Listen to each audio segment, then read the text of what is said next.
Dear students of class 12th English, today in this lecture of poetry our topic is On His Blindness, that is written by John Milton.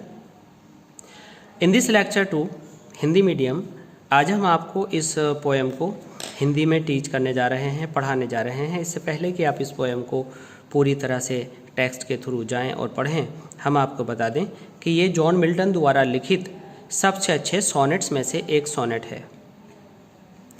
ये sonnet Petrarchan style में लिखा हुआ sonnet है, जिसको हम Miltonic sonnet भी कह सकते हैं। मिल्टोनिक सोनेट और पेट्रार्कन सोनेट की सबसे बड़ी विशेषता यह है कि ये जो है ऑक्टेव और सेस्टेट बेस होता है। ऑक्टेव का मतलब होता है एक ऐसा स्टैंजा जिसमें 4 लाइन और 4 लाइन की तरह डालकर 8 लाइन की बनाई जाती हैं, और सेस्टेट में 6 लाइन्स होती हैं जो 3 और 3 के 2 ग्रुप्स होते हैं। इनकी राइम स्कीम ABBA होती है और सेस्टेट की राइम स्कीम CDE होती है। ऑक्टेव के अंदर पोएट बिगिनिंग में अपनी सारी प्रॉब्लम्स को सामने लाता है, अपनी सारी दिक्कतों को बताता है, और सेस्टेट के अंदर वह सारी प्रॉब्लम्स का निदान आपको दिखाता है।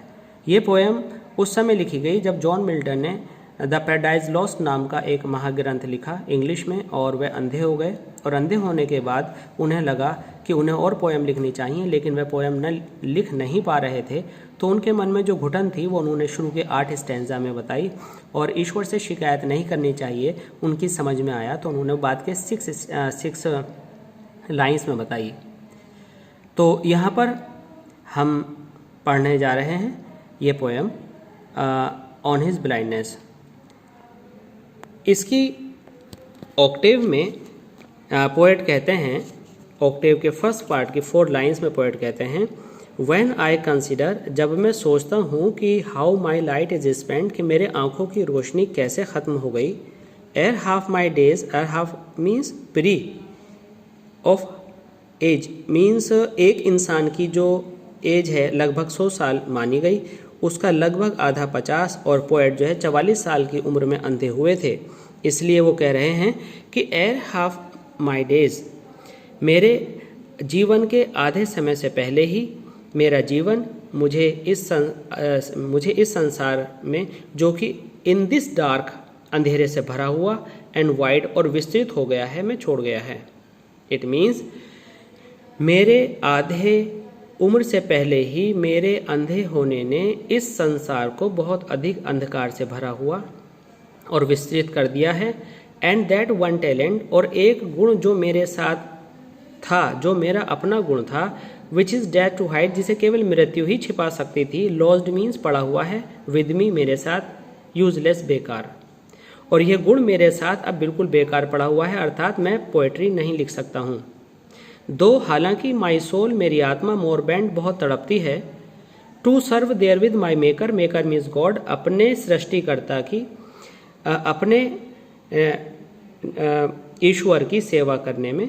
And present my true account, और मैं चाहता हूँ कि मैं सामने लाऊं अपने वास्तविक गुण को। ट्रू अकाउंट मीन्स वास्तविक गुण को। यहाँ पर वास्तविक गुण क्या है?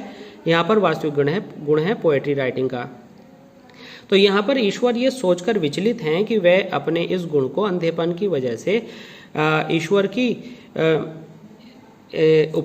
ईश्वर के सामने समर्पित नहीं कर पा रहे हैं। तो उन्हें लगता है, जैसा कि क्रिश्चियनिटी में विश्वास है, कि मृत्यु के बाद ईश्वर हर गुण का हिसाब लेंगे और पूछेंगे कि मैंने तुम्हें एक गुण दिया था, तुमने उसका क्या किया। तो उसी का हवाला देते हुए यहाँ पर पोएट कहते हैं, ही रिटर्निंग चाइल्ड, कहीं ऐसा न हो लौटने पर चाइल्ड मीन्स वह मुझे डांटे और ये पूछे चाइल्ड, और ये पूछे कि कहीं ऐसा, और ये पूछे कि मैंने तुम्हें पोएट्री राइटिंग का गुण दिया था, तुमने उसका क्या किया। Doth God exact a labour light denied, क्या ईश्वर ये अगर हम आज मॉडर्न इंग्लिश में देखें तो ये बनता है डज गॉड, डथ का मतलब यहाँ पर डज से है। क्या ईश्वर ये उम्मीद कर सकते हैं एक इंसान से, लाइट डिनाइड, जिसकी आंखों की ज्योति छीन ली हो। आई फॉन्डली आस्क, पोएट के मन में अचानक से सवाल उठता है इस सारी शिकायतों के बाद कि क्या ईश्वर एक व्यक्ति से जिसकी आंखों की ज्योति, जिसकी नेत्र ज्योति रोशनी छीन ली हो, क्या वह पोएट्री राइटिंग कर सकता है।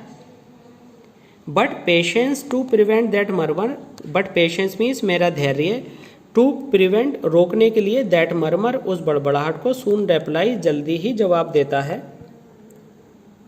God doth not need, doth means does, God does not need either man's work, ईश्वर को न तो किसी के कार्य की जरूरत है और हिज गिफ्ट्स, और न ही उसको किसी तरह के चढ़ावों की जरूरत है, पुरस्कार की जरूरत है। Who best bear his mild yoke, बल्कि वह इंसान, माइल्ड मीन्स बिना शिकायत करे, आराम से, योग मीन्स कष्टों को झेलता रहे, अर्थात जैसे ईश्वर की इच्छा हो उसकी इच्छा के अनुसार कार्य करता रहे।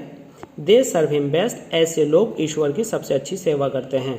अर्थात यहाँ पर पोएट अपने बारे में सोच रहे हैं कि उनके पास आंखों की ज्योति नहीं है और इसलिए उनको ईश्वर से शिकायत ना करते हुए उन्हें अपने कार्य को निरंतर करते रहना चाहिए, क्योंकि जो लोग अपनी बारी आने का इंतज़ार करते रहते हैं और कार्य करते रहते हैं वे भी ईश्वर की सबसे अच्छी सेवा करते हैं।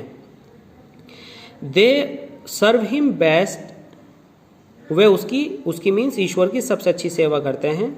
हिज स्टेट इज किंगली, ईश्वर की स्थिति तो राजाओं जैसी है। Thousands at his bidding speed, bidding means आज्ञा पर, स्पीड मीन्स गति में आ जाते हैं, अर्थात हजारों देवदूत फरिश्ते उसकी एक ही आज्ञा पर गति में आ जाते हैं और कार्य के लिए तत्पर हो जाते हैं।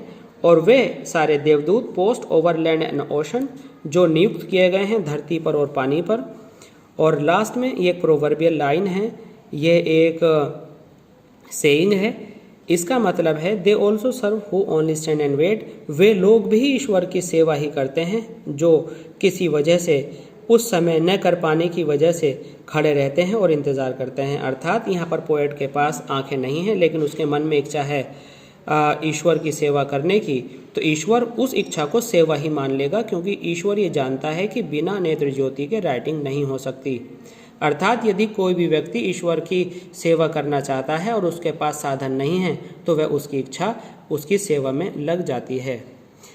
इससे पहले कि हम पोएट को इस पोएम की एंडिंग करें, हम देखेंगे कि कौन कौन सी फिगर ऑफ स्पीच यहाँ पर यूज़ की गई है। कॉन्सोनेंट साउंड्स के बार बार रिपीट होने से, सेम साउंड के रिपीट होने से यहाँ पर एलिट्रेशन है लाइन नंबर 2 में, और वो साउंड्स हैं डेज एंड डार्क में डी, वर्ल्ड और वाइड में WW 2 बार रिपीट हुए हैं।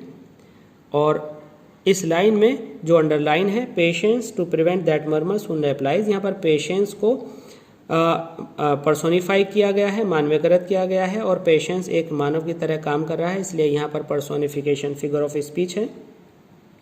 Thousands at his bidding speed, तो यहाँ पर हाइपरबली फिगर ऑफ स्पीच है, क्योंकि जो एंजल्स की देवदूतों की जो संख्या है उसको बढ़ा चढ़ाकर बताया गया है। और ये जो लाइन नीचे दी गई है यहाँ पर पैराडॉक्स फिगर ऑफ स्पीच है। They also serve only stand and wait, वे लोग जो इंतज़ार में खड़े रहते हैं वे भी सेवा करते हैं, क्योंकि यहाँ पर दोनों बातों में विरोधाभास है। तो स्टूडेंट्स, आशा करते हैं कि ये पोएम आपको अच्छे से समझ में आई होगी। धन्यवाद।